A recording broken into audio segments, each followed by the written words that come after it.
wanted to quit ministry. I also wanted to quit COC. Okay, I'm attracted to other churches, denominations. They have better systems, they have better cultures. But at the end of the day, don't make ministry decisions based on emotions, or at the end of the day, it has to be on itawag ka. Itawag ka. Kaya bisag unsay mo, mahitabo nimo, digid ka maikot. Kaya gitawag maka. Diba? So, I know this church is still very young as a new church. But I pray that you will find your identity as a cold church. Itawag yun ni Lord. I know ginalaw na ni Lord ang mga breakups. That happens even in the Bible. Si Pablo o si Barnabas, nagbuwag sila. But eventually they rejoined in the ministry. So I just encourage you at the start of the message, bless your pastor still. Bless them. Okay? They are not your enemies. Okay? Even those who hurt you, because I have already been offended many times in the ministry, but lami mag-alagad, nakabalo kami sa inyong kaway. Never good na ang pagkaw. Your enemy is Satan, who is very good in stealing, killing, and destroying. Okay? But when that happens, kung nakikita mo yung mayari, all things work. Okay? All things work. All things work for the good of those who love God. So at the end of the day, strengthen your love. So, pag ingani na kanabitang kaliton ko ingon nga mag-message,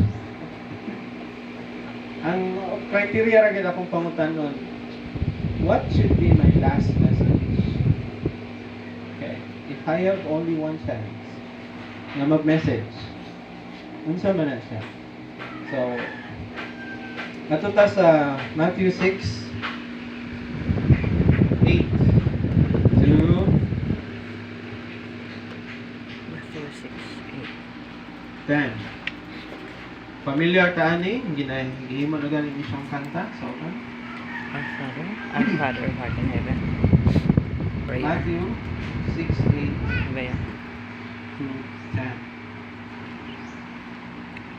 The Lord's Prayer. Ingon ni Jesus, do not be like them, for your Father knows what you need before you ask Him. So ang gisgot ni Jesus diri ang panalangin o pagampo. Sa panahon ni Jesus, there were two kinds of people listening to Him. There were Publicans and those who are Pharisees. religious. Okay, religious. Sila tong grabe mag-fasting, grabe mag-tithes, grabe sulog og sinina, do not touch, do not eat, do not associate. Ito kayo. Pinakataas ng prayer. Religious. Then, other listeners were rejects. Okay? Religious and then rejects. Isa yung mga rejects. Katong mga tao nga di kabuhat atong ilang gibuhat. No? O katong mga nakasala. Okay? Nakasala, mauwaw na mong sipa, mauwaw na mong tuol sa Ginoo. And that is prayer. Yeah. Lukso na siya sa Lukso na siya sa pitana niya. O kahapit na gid siya. O kasangpit na gid Ginoo ng uban kanang madisgrasya na. Lord, no, bisag daotan ta nga tao. Nagid ang basic image of God. We're created in the image of God. We have the Spirit. That's what makes us different from all created beings. We have the Spirit. Now we know there is a higher being and there is someone to worship. No? So, ingon ni Jesus, when you pray, so this then is how you should pray.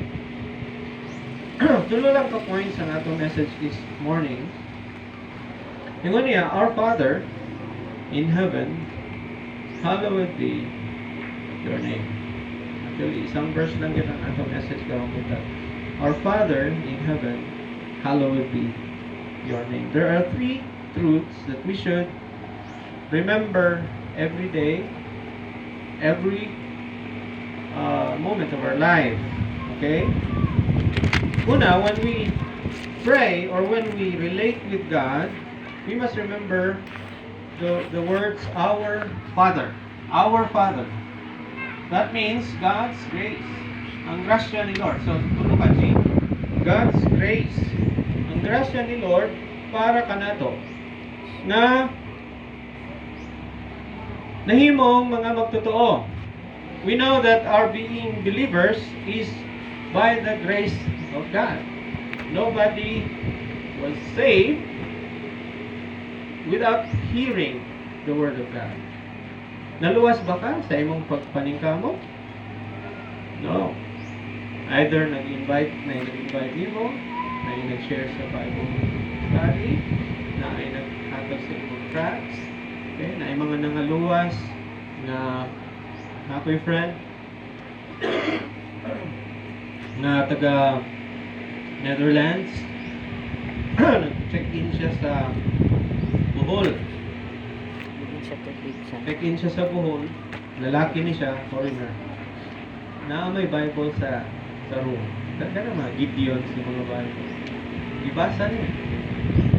Kung dito niya, nailhan si Jesus, kung nabasa niya na he needs to be baptized. So, nangita siya church. Kung nakita niya ang church sa Cebu, dito sa seminary. So, dito siya nagpabaptize kay Pastor Celis. Kung kailan mo, Pastor Roger Celis. Kung nag-church siya dito sa Talisay City Church. Imagine mo yan, no? Of all the places, nag-abot sa Bohol, nagbasa Bible. So that is the goodness of God nga nag-aabot, nga nagagukot